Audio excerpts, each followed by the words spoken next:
¿Qué tal, hermanos? Qué alegría poder encontrarnos aquí en esta oportunidad.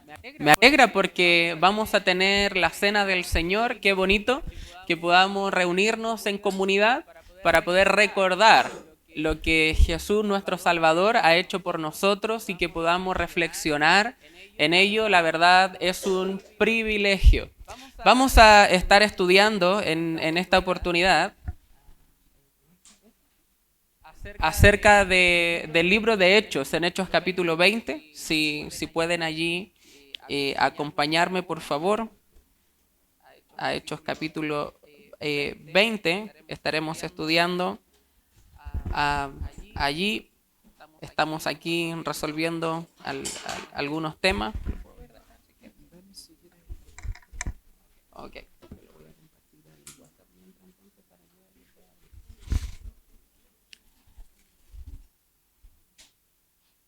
Es interesante porque este mensaje aquí, en el capítulo 20, podría marcar un antes y un después en la historia de nuestra iglesia.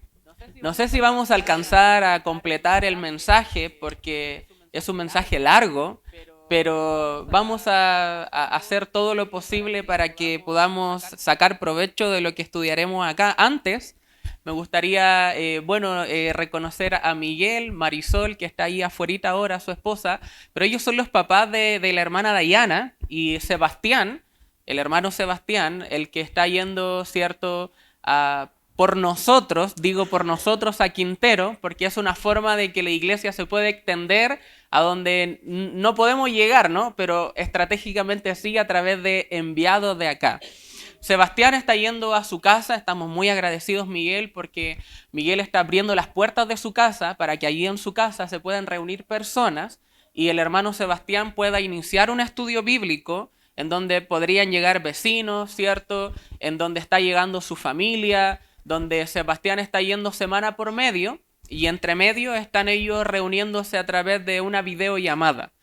Y la idea de eso es que pronto se encuentre un arriendo donde se puedan instalar como iglesia, la iglesia bautista La Vid, y allí puedan comenzar formalmente. Pero quería públicamente dar las gracias a Miguel porque eso es un facilitador para que la obra se expanda. Y qué bonito tener una parte en Quintero, ¿no? Así después podemos ir a la playa, hermanos. Ahí Miguel nos estará esperando con empanadas y todo. Todos invitados. Ya, así que todos los hermanos se animaron. Pero estamos muy agradecidos de Miguel y su familia por allá. Les pido también que además estemos orando por Sergio. Estuve con él la semana pasada en Renca, una muy linda obra que está liderando con Diana. La pasamos muy bien en la conferencia de familia. Y además, estemos orando por José y por Diana, amén. Hemos estado en contacto a diario, están sirviendo por 43 días allí en Valdivia y hemos estado todos los días compartiendo algunos audios allí y la idea es que cuando ellos vengan ya estemos pensando en otro lugar donde podremos, Dios mediante, abrir una nueva obra también. Qué bonito, ¿cierto? Que cada uno acá pueda tener una parte en esa extensión del Evangelio, en la multiplicación, pero mientras tanto aquí en casa, aquí en la Iglesia Bautista La Cruz, necesitamos seguir creciendo en comunidad, en unidad. Y vamos a ver un mensaje que nos indicará cómo seguir creciendo en esa área. Estamos en la escuela dominical viendo una serie de mensajes que apuntan a ver la iglesia no como el edificio, no como un lugar más, como una religión donde ya parte de un día en la semana yo voy y luego escucho, canto, me devuelvo a la casa y ya me desconecto hasta el otro domingo. Queremos evitar eso porque eso no es la iglesia. Y vamos a ver desde la Biblia cómo podemos, ¿cierto?, amarnos cada vez de mejor forma. Sé que es una iglesia en desarrollo y estamos nosotros viendo algunas pautas de la Biblia acá para crecer en esa área que es tan importante. Así que vamos a estar estudiando aquí en Hechos 20 acerca de la vida del creyente que ama. La vida del creyente que ama. Yo te pregunto ahora, ¿cuánto amas tu iglesia? No respondas demasiado rápido, piénsalo por un momento. No me refiero a la denominación, no me refiero al edificio, me refiero a las personas. Me refiero a esas personas que Dios ha puesto a tu lado. ¿Cuánto amor sientes por tus hermanos en Cristo? Piensa por un momento en ello, porque al observar la biografía de Pablo, nos damos cuenta que él tuvo un amor profundo, un amor sacrificial, un amor genuino por la iglesia. Y tenemos que tener cuidado porque una iglesia está, cierto, para servir, no tanto para ser servido, sobre todo después de que ya llevas un tiempo en la iglesia. Y en lugar de Pablo ver a la gente ya, ¿cómo puedo sacar provecho de la gente? ¿Cómo me puedo aprovechar de la gente? No, él les veía cómo puedo amarlos, cómo me puedo extender más para poder amarles más. Mira, guarda tu espacio allí en Hechos 20 y mira lo que dice Filipenses capítulo 1 del 3 al 7. Doy gracias a mi Dios siempre que me acuerdo de vosotros, siempre en todas mis oraciones rogando con gozo por todos vosotros, por vuestra comunión en el Evangelio. Desde el primer día hasta ahora, estando persuadido de esto, que el que comenzó en vosotros la buena obra la perfeccionará hasta el día de Jesucristo. Como me es justo sentir esto de todos vosotros, por cuanto os tengo en el corazón. Qué tierno como habla Pablo, ¿cierto? Les tengo en el corazón y en mis prisiones y en la defensa y en la confirmación del Evangelio, todos vosotros sois participantes conmigo de la gracia.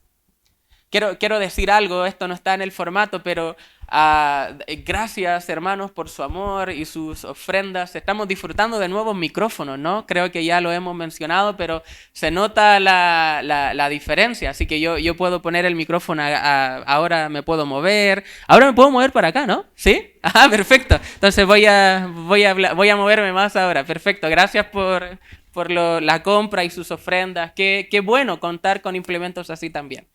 Bueno, miren lo que dice 1 Tesalonicenses 2 del 7 al 8.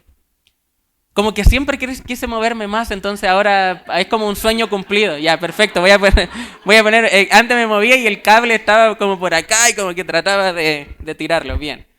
Gracias, hermano, de verdad eso marca una diferencia. Dice, antes fuimos, 1 Tesalonicenses 2 del 7 al 8, antes fuimos tiernos entre vosotros como la nodriza que cuida con ternura a sus propios hijos. Tan grande es nuestro afecto por vosotros, Pablo hablándole a los de Tesalónica, que hubiéramos querido entregaros no solo el Evangelio, sino también nuestras propias vidas, porque habéis llegado a seros muy, ¿qué? Queridos. Hermanos, debemos orar para que ese sea el clima de nuestra iglesia. Debemos orar para que esa sea la cultura de nuestra iglesia. ¿Sabes por qué se ha comenzado un ministerio de bienvenida y hay un carrito ahí afuera y todo eso? Porque así no tienen la excusa de que cuando se termina la reunión te vayas corriendo a la casa y hay más té, más café, te puedes servir, tranquilamente quedar, hacer vida con los hermanos, conversar con los hermanos, allí alrededor de un té, de un café, o llegar antes, ¿cierto? Y hacer vida en comunidad. Esa es una parte muy superficial de cómo crear ambientes para amarnos unos a otros. Pero Hechos 20, yo te decía que quizás puede marcar un antes y un después en la historia de nuestra iglesia, porque no quiere que nos quedemos en la superficialidad, sino que bajemos a la profundidad y que realmente nos amemos unos a otros.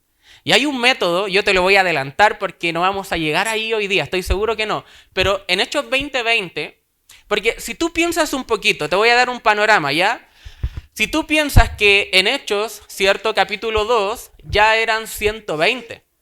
Luego en Hechos capítulo 3 y 4, ya eran 3.000. Luego si tú vas siguiendo el crecimiento, 5.000. Si tú vas siguiendo el crecimiento, ya no se podían contar, porque ya eran muchos.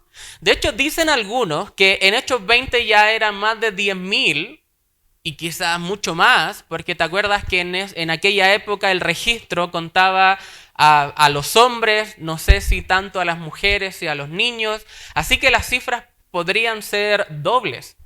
Ahora yo me pregunto, porque ya había un templo donde se reunían, y claro, iban los 3.000, los 5.000, 10.000, Y claro, podían allí reunirse públicamente, había una adoración pública donde había un expositor y había como algo como acá, ¿cierto? Ahora, la metodología para pasar de la superficialidad a la profundidad era un mecanismo que ellos usaron, de hecho lo leyó el hermano Alex en la escuela dominical, en Hechos 2:46, si no me equivoco, que habían instancias donde ellos compartían en casas. No sé si lo pudiste notar. Y esas casas, ya de la época, no creo que eran parcelas que podían, de hecho el hermano José, ¿te acuerdas que una vez trajo un mensaje y te indicó cómo era una casa típica de la época? Ya, allí cuántos caberían, quizás 10, 20, todos apretados. Así que se distribuían esos 3.000, 5.000, 8.000, 10.000 para que pudieran compartir el pan, para que haya comunión unos a otros en un ambiente más pequeño. ¿Y de dónde sacó Pablo esa idea o los apóstoles? De Marcos 3:14. Allí en Marcos 3:14 dice que Jesús estableció a 12, un grupo pequeño, para pasar tiempo con ellos y luego enviarlos ¿a qué? A predicar. Así que si nos planteamos esa pregunta, ¿cómo una iglesia de 10.000 personas podía tener una comunión profunda unos con otros? Es porque el método que usaron es que se distribuían públicamente a través de lo que estamos viendo ahora y por las casas. Si podemos proyectar Hechos 20:20 sería bueno para que pudiéramos darle un peso bíblico a lo que estoy diciendo. Y como nada fuese útil, he rehuido a anunciaros y enseñaros públicamente, como acá. ¿Y por qué dice allí? Ya, no lo estoy inventando. A ver si podemos proyectar Hechos 2:46, por favor, Francisco. Vamos a trabajar para que tus papás vean que tú has venido acá efectivamente a trabajar. Y perseveraban unánimes cada día en el templo y partiendo el pan en las casas. Ahora entiendo. Ahora entiendo por qué habían unos a otros en ese tiempo. No de manera superficial, sino de manera íntima y profunda. Porque se distribuyeron por las casas. Ahora cuando yo veo un título como La vida del creyente que ama, sería interesante que ya tú digas, ¿qué tal si abro mi casa para recibir quizás cada semana, 1 hora, 2 horas después de la jornada laboral, a quizás a 10 hermanos de la iglesia que viven cerca de mi casa para poder servirles? Yo no sé si tú estás siguiendo el hilo, pero la profundidad de comunión que podríamos agarrar sería potente, sería muy fuerte. Así que lo voy a dejar allí para que lo vayas pensando, meditando. Y acá tenemos familias de Quinta Normal, familias de Cerro Navia, de Estación Central, de más lejos y los alrededores. Y sería bonito que viniéramos el domingo acá, el jueves acá, pero también sería bonito que pudiéramos quizás en algún otro día de la semana estar repartidos en diferentes partes, compartiendo el pan, unánimes, y allí creciendo en profundidad. Yo te lo dejo allí para meditar, orar, pensar, porque este capítulo acá en Hechos 20 podría cambiar la historia de nuestra iglesia. Podría cambiar la forma de cómo hacemos iglesia, para que ya en lugar de estar allí en la superficialidad, podamos ir mucho más a la profundidad. Yo sé que en 4 años hemos desarrollado relaciones entre algunos, porque dentro de una iglesia siempre habrá, ¿cierto?, donde hay amigos que se juntan y bien, Jesús tuvo 12, de los 12 tuvo a 3, de los 3 tuvo a 2, ¿cierto?, de los 2 tuvo a 1. Tenemos a quien llevó, ¿cierto?, a Pedro, Jacobo y Juan al monte. Luego habló de que Juan era su amigo, Pedro le dejó encargada la iglesia. Y no veo a los otros como diciendo, bueno, y yo, no. O sea, siempre habrá amistades que se forman en una iglesia y qué bien, qué bueno. Ahora es malo cuando esas amistades se forman para poder dividir, murmurar, pero sabemos que no es el caso acá. Por eso es interesante que vayamos pensando en este mensaje. En Hechos capítulo 20, yo quiero dejarte la tarea para la casa de que tú en la semana leas el capítulo y reflexiones sobre todo en el versículo 20. Porque allí en el versículo 20 no se refiere a la evangelización impersonal, donde yo voy puerta a puerta. El contexto no habla de eso. El contexto está hablando de que creyentes, ya siendo creyentes, bautizados, ya disfrutando de la cena del Señor, que estamos por hacerlo en un ratito, se reunían para cada vez ir más en profundidad en sus relaciones. Yo sé que en 4 años acá hemos hecho lindas amistades. Nos relacionamos en la iglesia y afuera de la iglesia. Pero yo estoy hablando de qué tal si lo hacemos mucho más. ¿Cuántas personas tal vez, Dios mediante, podrían incorporarse? Y llegar a una iglesia amplia, me encantaría que botemos ese muro y que fuéramos mucho más acá, amplia, pero también profunda a la vez. Así que yo te pido que estés orando, porque esa no es solo una tarea mía, no es solo una tarea de los que pasa acá, es una tarea de todos nosotros, de todos los presentes. Y quizás podrías tú partir diciendo, yo podría quizás prestar mi casa para que se genere esa comunidad, y ni te imaginas lo que podría el Señor hacer aquí en la iglesia con nosotros, pero también a través de nosotros. ¿Cuántos están contentos por José y Diana? ¿Amén? ¿Cuántos están contentos por Sergio, por Diana, por Seba, por Alina? ¿Amén? ¿Cierto? Ya, imagínense, ¿cuántos más podrán levantarse si nosotros comenzamos a tener una vida en comunión mucho más profunda? Imagínate allí en Estación Central, ya se abre una casa, podría formarse una iglesia después, allí. Y qué bonito sería multiplicarnos de que tú fueras parte de ese movimiento de plantación de iglesias para la gloria de Dios. Amén. ¿Cómo puede amar una persona de manera práctica a los creyentes de su iglesia local? En primer lugar, y puede que nos quedemos en el primer punto, son varios, el creyente que ama exhorta a sus hermanos.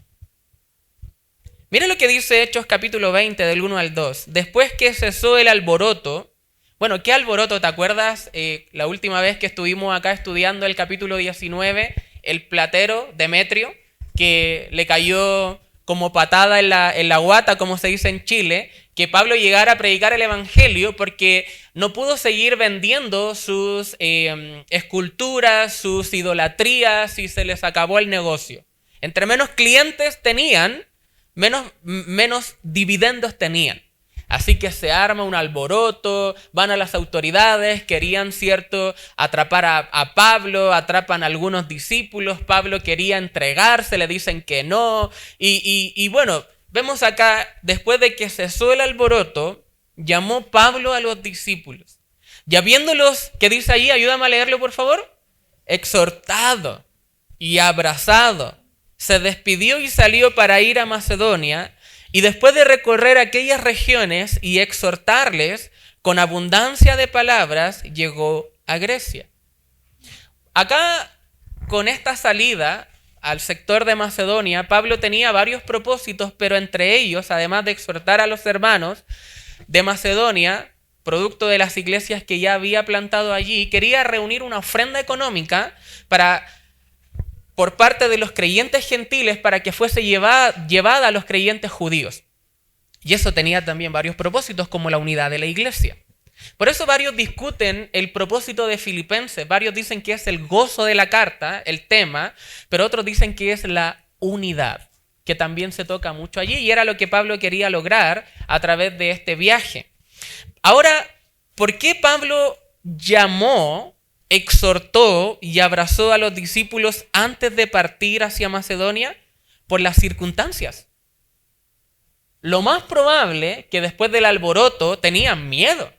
Nos van a perseguir, nos van a querer atacar, los gobernadores no apoyan tanto, el Imperio Romano tampoco.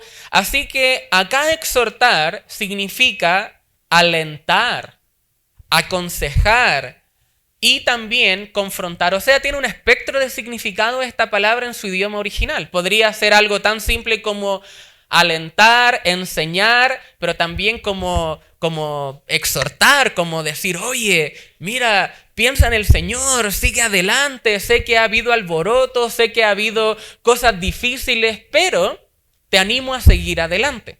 Ese es el significado de la palabra. Antes de ir a Macedonia, Pablo quiere exhortar a los discípulos para que sus respuestas a las circunstancias difíciles sean fructíferas. Hace un tiempo tuvimos una capacitación acá para las profesoras de los niños y hablamos de una ilustración cuando el sol pega fuerte. Bueno, ahora cuando estamos en invierno como que extrañamos el sol, ¿no? Pero algunos autores han dado la ilustración de que el sol, ¿cierto? Ya las circunstancias le pegan fuerte a la gente. Ahora, hay dos tipos de respuestas de parte de las personas, de los creyentes, ante las circunstancias difíciles. Una respuesta fructífera, sabia, o una respuesta espinosa. ¿Por qué a mí, Señor? ¿Por qué estoy sufriendo? ¿Soy el único, Señor? ¿Por qué crecí aquí, Señor? Ya, esa no es una respuesta fructífera. Una respuesta fructífera hace las preguntas correctas, ¿no? Como por ejemplo, ¿para qué a mí, Señor? ¿Cuál es el propósito que estás persiguiendo detrás? Así que Pablo les exhorta a estos hermanos con la idea en mente de que respondieran de manera fructífera. Ahora, ¿de qué depende que cada uno responda de manera fructífera a una exhortación? Del corazón. Depende del corazón. El corazón es como la raíz de la respuesta, ya sea fructífera o espinosa. ¿Tú has visto plantas espinosas? Bueno, ya la ilustración apunta a eso, que cuando tu corazón tiene un terreno débil, la respuesta a las circunstancias que te aprietan, que te dan un calor insoportable, serán así. Pero si tu corazón anda bien, cuando recibas la exhortación, en lugar de quejarte, en lugar de criticar, de murmurar, tú vas a responder de manera fructífera. Por eso Pablo acá les exhorta a estos hermanos. Por eso dependía de sus corazones, del estado de sus corazones, la exhortación. Ahora piensa un poco con la introducción que te di. Tuvimos un tiempo de escuela dominical para los que llegaron temprano. Estoy bromeando, no quiero mirar para ningún lado para los que no llegaron a la escuela dominical, ¿ok? Pero tuvimos un tiempo de escuela dominical. Y allí en la escuela dominical tuvimos peticiones de oración, ¿cierto? Y a ver, alguien necesita alguna petición de oración que hacer y varios de nosotros dimos peticiones de oración. Y está bien en la adoración pública como acá. Pero si nosotros estuviéramos acá en un grupo más pequeño, la exhortación se podría dar. Porque acá tenemos, no sé, ya a Ever, donde estamos allí en una casa, algunos cuantos, un grupo más pequeño. Y Ever diría, quiero que oren por mi papá que tendrá una cirugía. Y ya, perfecto. Si estuviéramos acá, Señor, oramos por el papá de Ever, que tú le bendigas y uses los doctores. Pero si yo estoy en un grupo más de confianza, le podría yo preguntar a él, ¿y qué tal? ¿Cómo has estado tú de esta situación? ¿Has podido dormir bien estos últimos días? ¿Has podido ir a trabajar con paz en el corazón? Y él dice, no, la verdad, no mucho, he estado preocupado, afanado. ¿Te fijas? Yo voy pasando de la superficialidad a la profundidad. Y eso nos permitirá que podamos tener ahora una confianza mayor y que mi ayuda a él pueda ser más específica. Y ahora yo le puedo decir, Ever, mira aquí Filipenses 4, del 6 en adelante, dice que por nada estéis afanosos, si no sean conocidas, ¿cierto?, tus peticiones de oración. Y puedo comenzar a pastorear su corazón, a exhortarle. Ahora, ¿de qué va a depender que él reciba esa exhortación? Del estado de su corazón. Y también, ojo con esto, de la forma con la que yo diga la exhortación. Porque, por ejemplo, Acá anoté algunas cositas aparte, pero te voy a mencionar lo que no es exhortación. Por ejemplo, adulación, que es halagos con manipulación, cuando alguien resalta cosas positivas con doble intención que produce competencia. Entonces, si yo le digo, oye, Ever, tú siempre has reaccionado con fe y acá entre el grupo hay otros que no tanto, esa no es una buena exhortación. ¿Te das cuenta? Por eso no es exhortación. Ahora, alianza con manipulación, si yo le digo, Ever, somos campeones en lo espiritual, tú tienes que responder conmigo, mira, mi papá murió y aquí estoy como una roca. Qué tonta exhortación, ¿cierto? No, eso no es exhortación. Ahora, solo yo te puedo ayudar, ven a mí, eso es sectario. Eso no es exhortación. Otra forma mala de exhortar es con burlas. Ya, mira, Ever, la verdad siempre afligido, qué tontito, ponte las pilas espirituales. Eso es una mala exhortación. O, por ejemplo, ya mira, tienes que hacer esto, esto otro, tú no tienes derecho a elegir, tienes que hacer todo lo que yo te diga en relación a eso. Mala exhortación. Eso no es exhortación, eso es manipulación. O, por ejemplo, ya la próxima semana le traigo un regalo a Ever porque el regalo lo va a mantener allí tranquilo de que yo estoy con él en este proceso con su papá. Entonces yo tengo que evaluar las motivaciones de mi corazón. Ahora preguntémonos después de todo esto, ¿cuál era la motivación de Pablo, no? La motivación de Pablo era el amor. Él amaba a esta gente. Él dio su vida a Dios y a las personas. Mira lo que dice el versículo 13 en adelante, de Hechos 20. Después de haber estado allí 3 meses y siéndole puestas acechanzas por los judíos para cuando se embarcase para Siria, tomó la decisión de volver por Macedonia. Y le acompañaron hasta Asia Sópater de Berea, Aristarco y Segundo de Tesalónica, Gallo de Derbe y Timoteo, y de Asia Tíquico y Trófimo. Estos, habiéndose adelantado, nos esperaron en Troas y nosotros, aquí Lucas se incluye, quien escribe el libro, pasados los días de los panes sin levadura, navegamos de Filipo y en 5 días nos reunimos con ellos en Troas, donde nos quedamos 7 días. Acá creo que alguien que ha invertido tiempo, escucha bien esto, para amar a otros, va a tener el derecho de exhortar a otros. O sea, si yo nunca le hablo a Ever, si nunca nos relacionamos, si siempre ha habido algo más superficial, y yo le exhorto, él dirá como, oh, bien, entiendo.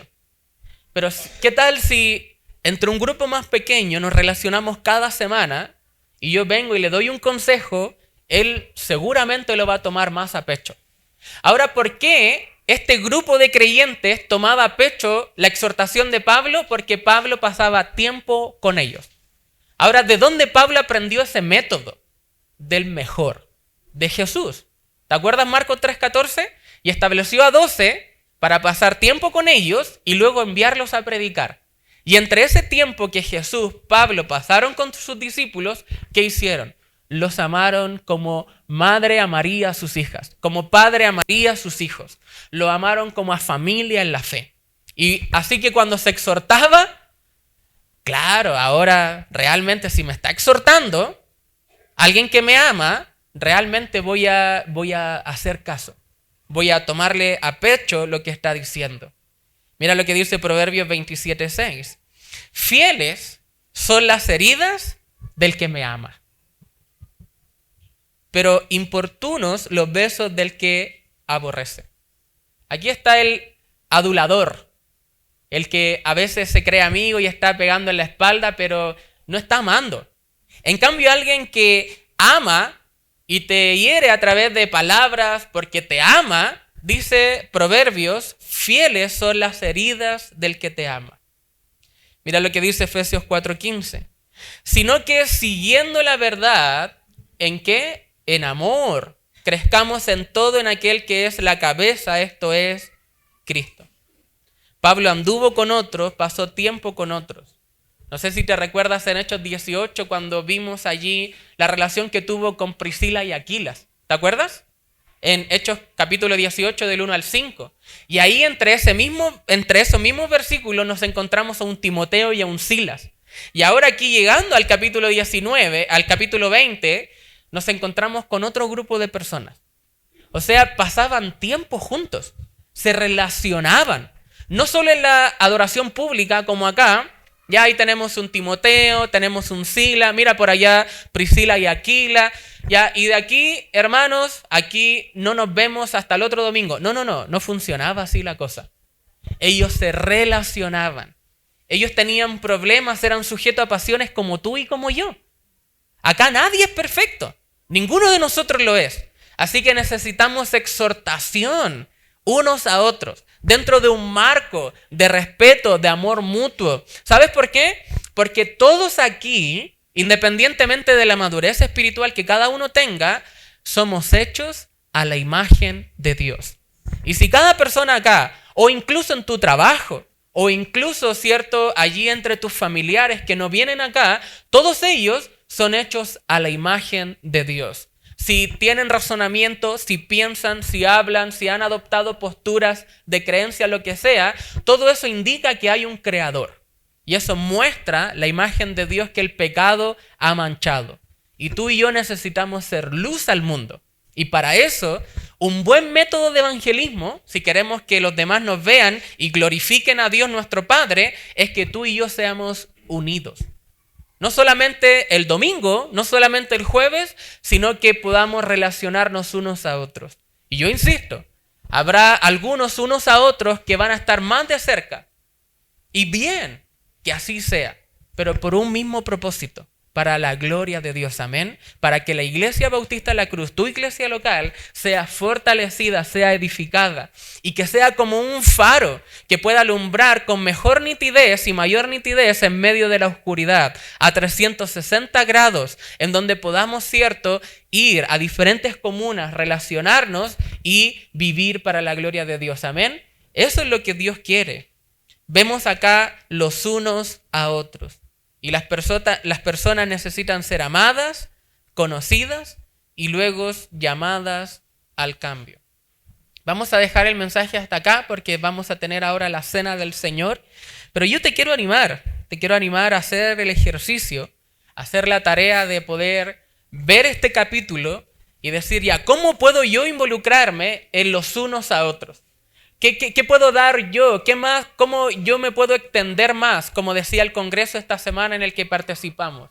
¿Cómo yo puedo dar más? En lugar de estar pensando, ¿cómo puedo ir a sacar más provecho a la iglesia? ¿Cómo otros me pueden servir más a mí? La idea es que tú salgas el día de hoy de acá pensando, ya, a ver, ¿cómo puedo organizar mi vida, mi familia, para yo dar más?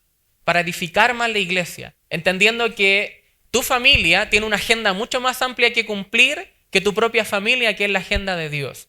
Así que piensa, sal de acá hablando con tu cónyuge, sal de acá hablando contigo mismo si eres el único que viene, cierto, a la iglesia. Sal de aquí hablando allí con tus familiares que están acá y diciendo, ya, ¿cómo puedo quizás abrir más mi círculo que he venido cerrando para edificar la iglesia y así amarnos unos a otros, no de manera superficial, sino que de manera profunda? Tomemos un tiempo para orar. Padre, te agradezco por el inicio de este capítulo que sin duda podría marcar un antes y un después para nuestra iglesia.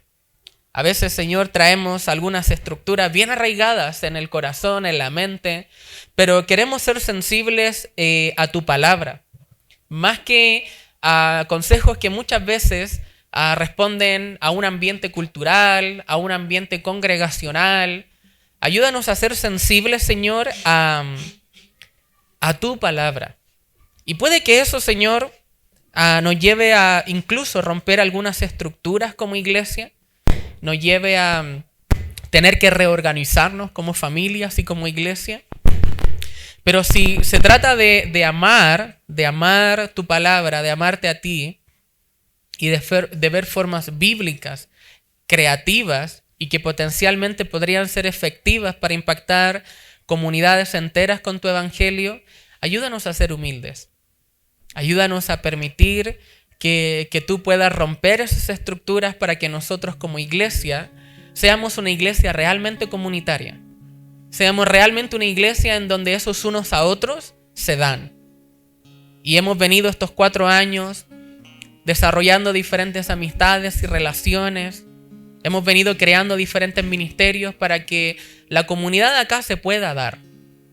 Pero si tú nos estás llamando, Señor, a la profundidad, bajar mucho más a la profundidad, sé que empezamos en la superficialidad, en la superficie. Y poquito a poco hemos ido bajando, pero personalmente, Señor, te pido sabiduría para que podamos seguir adelante con nuestra iglesia. Sé que tú ya nos has bendecido muchísimo, pero Señor, todo don perfecto desciende de lo alto. Tú eres el Padre Celestial que nos da todas las cosas en abundancia para que las disfrutemos. Y yo quiero pedirte que disfrutemos acá como iglesia la comunidad, la comunión, los unos a otros.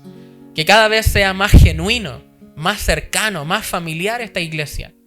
Y así cuando nos podamos reproducir en más iglesias, que ya nos has dado el privilegio de que así sea, esas iglesias hijas sean nuevas comunidades, donde hay una cultura cercana, una cultura familiar, una cultura donde no hay temor de ser señalado, porque más bien hay un amor. Allí donde nos consideramos a nosotros mismos, si alguien ha caído en pecado, como que si nosotros estuviéramos en sus zapatos, como dice Gálatas 6. Ayúdanos a exhortarnos unos a otros. Ayúdanos a crecer en amor unos a otros y a buscar organizarnos para que eso así sea. ¿Cuántos aquí están ahora orando allí en sus corazones? Agradeciendo al Señor. Señor, te doy gracias porque si tú estás buscando llevarme a una iglesia donde hay mucha más comunión, es una buena señal. Donde hay mucha más cercanía, es una buena señal. Donde no solamente hay crecimiento numérico, o donde la visión no es solamente que se crezca numéricamente, sino que también en profundidad, en maduración, en unos a otros. Señor, te agradezco por eso. Y yo doy gracias a Dios por lo que está haciendo entre nosotros. Y te pido que estés ahí orando ahora y diciéndole, Señor, por favor, ayúdame a ser parte de esto, a seguir siendo parte de esto, de este movimiento comunitario, de este movimiento cercano, en donde podamos ponerte a ti como centro, sin miedo, sin estar atemorizados, sin manipulación, sino que con cercanía, con amor, allí sin temer a contar las luchas de ser crucificado, más bien en una familia donde sé que las personas van a orar por mí, donde en lugar de estar murmurando de mí van a estar amándome, van a estar exhortándome, van a estar allí persiguiéndome para que sea restaurado. Ora en tu corazón creyente y dile, Señor, yo quiero ser parte de eso, porque sé que es bíblico, sé que está allí. Y quiero ser parte, no solamente teóricamente, no solo superficialmente, sino que en lo concreto. Ora al Señor, lee la semana allí, Hechos 20, y detente en Hechos 20:20, y te vas a dar cuenta de cómo una iglesia grande, numerosa, también pudo ser una iglesia profunda en relaciones, profunda en comunicación, profunda en amor. Padre, te agradezco por el sentir que estás instaurando acá en la cultura de nuestra iglesia. Ayúdanos, Señor, a que este mensaje y los próximos que se vendrán allí en Hechos 20 sean mensajes que marquen un antes y un después en nuestras vidas espirituales y en la historia de nuestra iglesia. Gracias por ser fiel estos 4 años. Gracias por ayudarnos, por tener gracia con nosotros. Pero te pedimos también que podamos seguir avanzando para tu gloria y tu honra.